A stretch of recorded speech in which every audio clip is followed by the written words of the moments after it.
Good morning, students. Welcome to the next class in physics for standard 12th for the first chapter electrostatics. Today our main topic of discussion will be Gauss law and electric flux. But before we start that particular topic, I would like to first briefly discuss as to what would happen if an electric dipole is placed in external electric field. Over here you can see by these red lines, these represent electric field vectors. They are drawn parallel to each other and they have equal spacing. If you remember, there was a property of electric field lines which says that the degree of closeness of electric field lines gives a measure of its strength. If I have field lines like so, then I can say since the field lines are crowded here, electric field strength is more, and it will be less here because the electric field lines are spaced apart. Since they have equal degree of closeness at all the points, we say here the electric field is uniform. Always remember, students, a uniform electric field is represented by a set of equally spaced parallel electric field lines. So this is our E vector. In this electric field region, we have placed a dipole having charges minus q and plus q separated by a small separation which we have taken as twice of A. Can you tell me what would be the net force acting on this dipole? See, students, we have already discussed that in a region of electric field, if there is a charge q, then it experiences a force given as F is equal to q times E, because we know E is equal to F by q. Since this charge is positive, it will experience a force in the direction of electric field. So on it the force will be like so. This will write as q times E vector. On the other hand, on the other charge, since it is oppositely charged, negatively charged, force on it must be in opposite direction. It will have same magnitude QE, but I will write, if you will write in vector notation, I should put a negative sign. These two vectors are equal in magnitude and opposite in direction. Now you can tell me what should be net force. Net force will be QE vector plus minus QE vector is equal to 0. What about the net torque? Will it be 0? It's obvious, students, if one force is like so, other force is like so, it will try to turn the dipole in this fashion. This sense is clockwise when seen from your side. So obviously it is not equal to 0. Our task is to find the net torque. For that, suppose this point is the midpoint of the dipole, which I take as O. Torque, how do you find? The magnitude of this torque will be, we know torque is equal to R cross F, so its magnitude.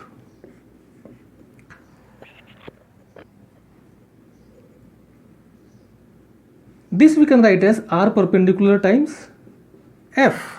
This is the formula for torque due to a force F with reference to some point from where the perpendicular distance to that force is R perpendicular. We will find the torque about point O. So this is torque about point O. So there are two forces. So the net torque will be torque due to this plus torque due to this. But if you see carefully, both the torques are in same sense or in same direction. Therefore, we will add them up. Let's see what do we get. From here, what is the perpendicular distance? So I will draw perpendiculars like so. Now you can see if this is 2A, this is A. Let this angle be theta. So what is our theta? Theta is the angle between the dipole moment vector, that is P vector, and the electric field vector, that is E vector. Electric field lines are like so, that is the direction of electric field, and the dipole moment vector is directed from minus q to plus q. So this is the direction of dipole moment vector. Between them the angle is theta. So this is our r perpendicular, this one. A bit of geometry you can see. This perpendicular distance, so this is 2a, so this length is a. So clearly this will be a sin theta. It's quite easy to see in this particular triangle. This is theta, this is 90 minus theta. Again this is 90, so this will be theta. And same thing over there. This will also be from here to here. That will also be a sin theta, because you can see this is a, this is theta. If this is a from here to here, this will be a cos theta, this will be a sin theta. So the torque will be, due to this force, the magnitude of force is q times E into perpendicular distance is a sin theta. Due to the other one, the magnitude of torque will be the force into r perpendicular, that is a sin theta. Now both these forces, they create a torque to turn this dipole in this sense, that is in clockwise sense. Since both of them are in same direction, we must add them. So what do we get? We get twice of q times E times a times sin theta. Now if you remember, we'll put P, dipole moment. Dipole moment, how have we defined? Charge, either of the charge, into distance between them. It is a vector quantity. We are writing the magnitudes now. So P is equal to q into 2a. So you can see this 2, this a and this q. The q times 2a will replace by P, and therefore torque will become how much? P, that is dipole moment. What is left? E and sin theta. So this is the magnitude of that torque. If you wish to write in vector notation, then we can write tau vector is equal to P vector cross E vector. So this is the expression for torque experienced by an electric dipole placed in uniform electric field. If this field is not uniform, then the net force will not be zero. One of the force will be greater, one of the force might be smaller, depending upon the orientation of the dipole. And it will have non-zero torque. But in case of uniform magnetic field, always, irrespective of the orientation of the dipole, the net force is always zero, but net torque will be non-zero. Let's see some more description about this. We have seen that the torque magnitude is given by the formula P times E times sin theta. So clearly this tau will become maximum when this term will be maximum. You know what is the maximum value of sin theta? That is 1. Therefore the maximum torque will be how much? Pe. And this happens when sin theta is 1. That happens when theta is how much, students? 90 degree, or you can also likewise write 270 degree. So remember, students, if we have electric field vectors like so, and if the dipole is oriented perpendicular to it, like so, minus q and plus q. So this is the dipole moment vector, which we write as P vector, and this is your E vector. So here angle between P vector and E vector is 90 degree. In this case, torque is maximum. This is point number 1. Likewise, we can talk about zero torque. So torque will be 0 if sin theta is 0. Sin theta will be 0 when theta is either 0 degree or 180 degrees. So in these two cases, the torque will be 0.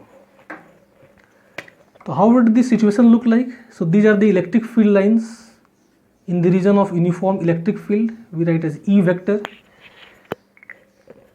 either the dipole should be oriented at theta 0 or 180 degree.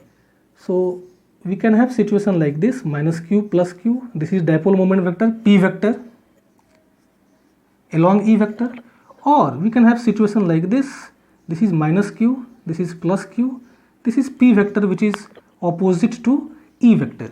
In both these cases the torque will be 0. Let's see one simple question based on this.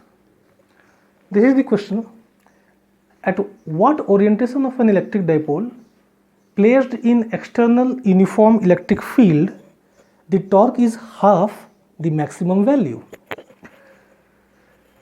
Say we know the value of torque. Torque is given as P times E times sine theta. So let the required orientation which is asked in the question, orientation means the relative angle of dipole moment vector with electric field. Let that angle be theta, then this torque will be Pe sin theta. According to question, it is given this torque should be half the maximum value of torque. Just now we saw the torque is maximum at theta is equal to 90 degree. So what is tau max? Tau max is nothing but P times E times sin 90, that is Pe. So this is the maximum value of torque. So instead of tau max I have put Pe. Now tau is how much? Tau for us it is P times E times sin theta. So Pe will cancel, we will be left with sin theta is equal to half, and you know that is valid for this particular angle of 30 degree, because we know sin 30 is half. So the required orientation should be 30 degree. So the dipole should be placed at an angle of 30 degree to the electric field. So this is your P vector, this is E vector, that angle should be 30 degree. Okay, so this is about electric dipole placed in external electric field. Now we shall discuss one important topic, Gauss law, before which we need to understand about electric flux. Let's see about that. Okay, electric flux is a scalar quantity and is a very important terminology in electrostatics chapter.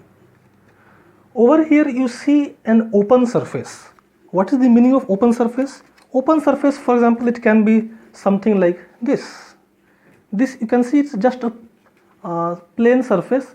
It's not a plane, it may be curved also like this, but it will be considered as open surface. On the other hand, if you have some box like this which is closed from all sides like so, then that will be called as closed surface. Now this open surface, suppose it is like this. On this open surface I'll choose over here a small area, so that I'll represent on this figure like this. So this is some open surface. On that open surface I choose a small area element like so. In physics we define area vector by a vector dA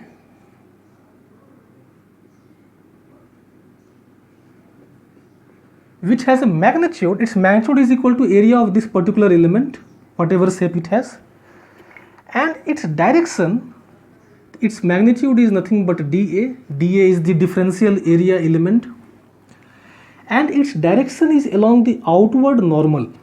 Along the normal, for the time being you understand that. For example, if this is the surface, then this is the normal to this, like so. This, if I place it like this, its normal will be directed towards you. Also there will be one more normal directed towards the board, and if I place it like this, then it will have a normal in this direction, and it will also have a normal in this direction. For a sphere, the normal is directed radially outward like so. So all these are normal to these surfaces at those points. So for this surface, the normal vector will be in this direction, and that unit vector I have taken as n cap. So what is our n cap? N cap is unit vector directed along normal to the surface, normal to the area element. So remember students, area is now considered, area you have to consider as a vector quantity. It will have a value and it will have some direction. That direction must be normal. For example, for the surface represented by my palm, this is the normal pointing, and if you turn this surface like so, the normal will also turn like so. I hope this is clear. Now suppose in this region there is some charge distribution. Some pattern of charges are there, either there is one charge or there are number of charges q1, q2, q3 and so on. Whatsoever, due to that charge configuration, there is some electric field here which I will represent as E vector. Let the electric field in this region be like so, which I write as E vector. Then the flux of the electric field through that area element is represented by d phi. So this electric flux we define as d phi. Flux is represented by the symbol phi. Since we have chosen a very small element, a differential element, the flux will also be very small, and this d phi we will define it as the dot product of two vectors. One, the electric field at that location, and second, the area vector which you have chosen. So E dot dA vector, you can also write E dot ds vector. So symbols may vary from text to text. This is the definition for electric flux. Dot product, I would like you to revise the contents from standard 11th if you have forgotten how to calculate dot products. This area, you know, SI unit is meter squared. Electric field SI unit, you know, newtons per coulomb. Therefore, the flux, its SI unit will be how much, students? Newton meter square per coulomb. So this is SI unit of flux, electric flux. And since it is dot product, therefore flux is what kind of quantity, students? It is a scalar quantity. Now here in this particular explanation, we have discussed about the differential flux. It is a very small amount of flux linking through a very small area, like so. But if you wish to have the complete surface, if you wish to find the flux through the entire surface, you have to find such contributions across the entire surface. So we will take such small elements all throughout the surface and then we'll add them one by one. This being scalar can be positive, it can be negative, and sometimes it can be zero also. It is not a vector quantity, remember. So all those electric fluxes which you will get in those differential elements, if you add them, you will get the total flux. So the total flux phi can be represented by integration d phi, which we can write as integral E dot dA vector, or I can also write ds vector. I have used symbol A, I might sometimes use ds vector, so no problem. So this is the expression for flux through the entire surface. If you know expression for electric field, if you know the pattern of the surface, geometry of the surface, in principle you can calculate the flux. If this surface is closed like so, I have discussed here an open surface. If the surface is closed, for closed surface, we choose a special symbol, we write the same expression E vector dot ds vector or dA vector. On this integral, we put a circle. That circle simply means that the integration has been carried over a closed surface. So this is the meaning for electric flux. It is basically the dot product of E vector and dA vector. Now you can see, students, if you have an area, if you have a surface like so, its normal will be in this direction. So this is your area vector, which you will write as A vector. I am considering the entire area because this is a plane. You can take it like so. It has some magnitude A and its direction is in that direction. If the electric field is perpendicular to this, like so, suppose in this region electric field is in a direction perpendicular to A vector, that means for this surface the flux will be how much? Flux will be E dot A but they are perpendicular to each other. Dot product, you know the formula, students, EA cos theta, theta being here 90 degree, this becomes 0. Now that is very important, which you have to understand, and this actually you can understand physically also. Suppose this is surface. For this surface, where will be the normal, students? The normal will be directed towards you. I am considering the surface of my palm. For this palm, this is the normal. That means this is the direction of area vector.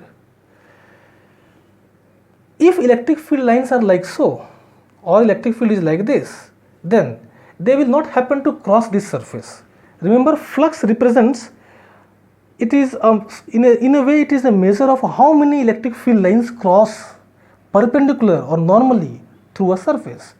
In this region, suppose electric field vectors are directed in that direction. If I put my palm like this, then most of the field lines, all the field lines will cross my palm.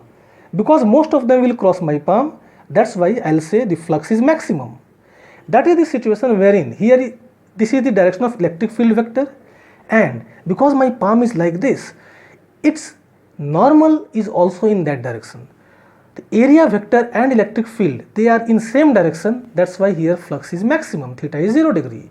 Now keeping the electric field in same direction, if I change this surface like this, now all my electric field lines will go like this without crossing, they will not cross this particular surface, and hence we can understand physically that in this particular case, when the electric field is like this and the normal to this surface which is towards you, these two vectors are perpendicular to each other, and that's why the electric flux is 0 in this particular case. Next thing that I would like to discuss today is the Gauss law. Before I give the exact statement for Gauss law, let us consider one example related to flux. Just now we discussed about the flux. This is a point charge Q. We wish to find its electric flux through a closed surface. That closed surface, as you can see, is a sphere, and let that sphere have some radius, say r. We wish to find the electric flux through this particular sphere. So the method is simple. We'll choose a small area element, just now I told, on the sphere. To give you the three-dimensional view, let me draw it like this, so that you don't confuse it to be a circle. It is rather a sphere. On this sphere we have chosen some area element. This area vector will be directed along this normal. Now there is also a normal directed inwards. One very important statement I am going to say, students. For closed surfaces, while calculating flux, always choose outward normal, that is by convention the direction of normal.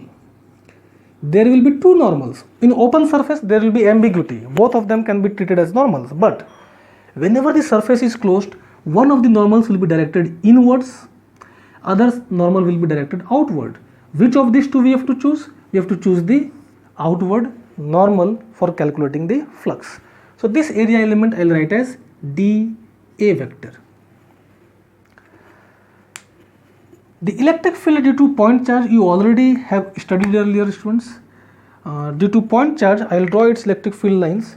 The electric field lines are directed like so.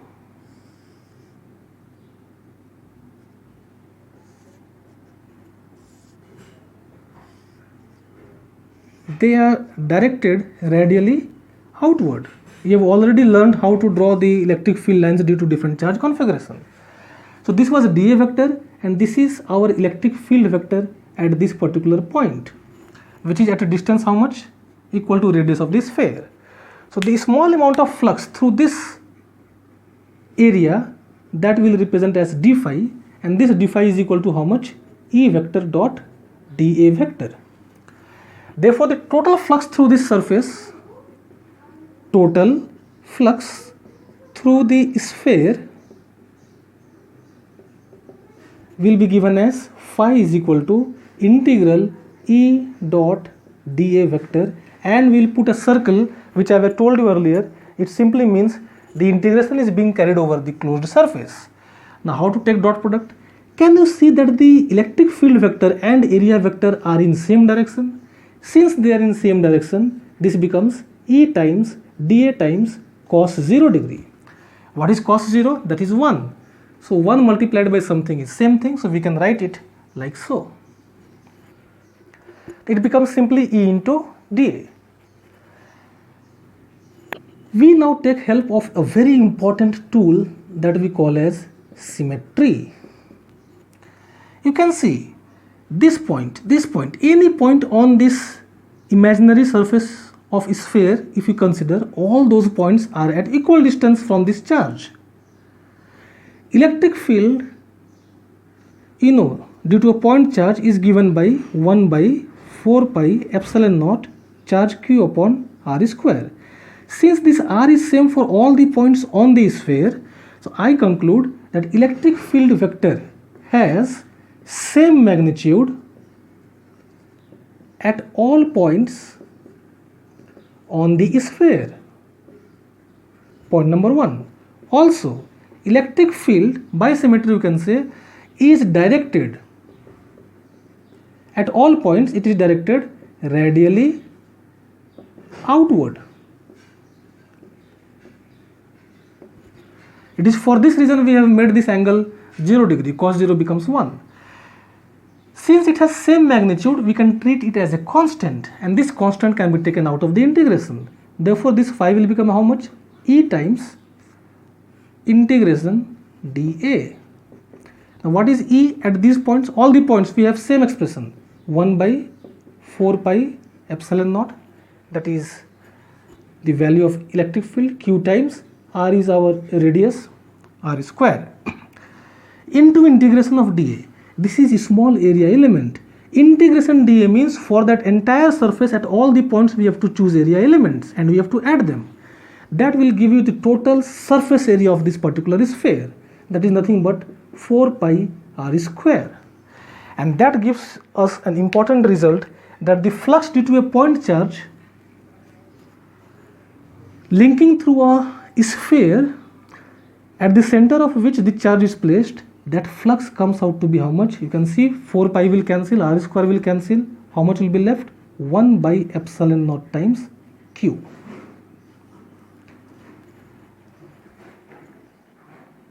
Although we have chosen this as a very simple case of a point charge at the center of a sphere, this was mathematically solvable and was easy to solve. Suppose I do a minor change. What I do, I change this surface over here by a little bit.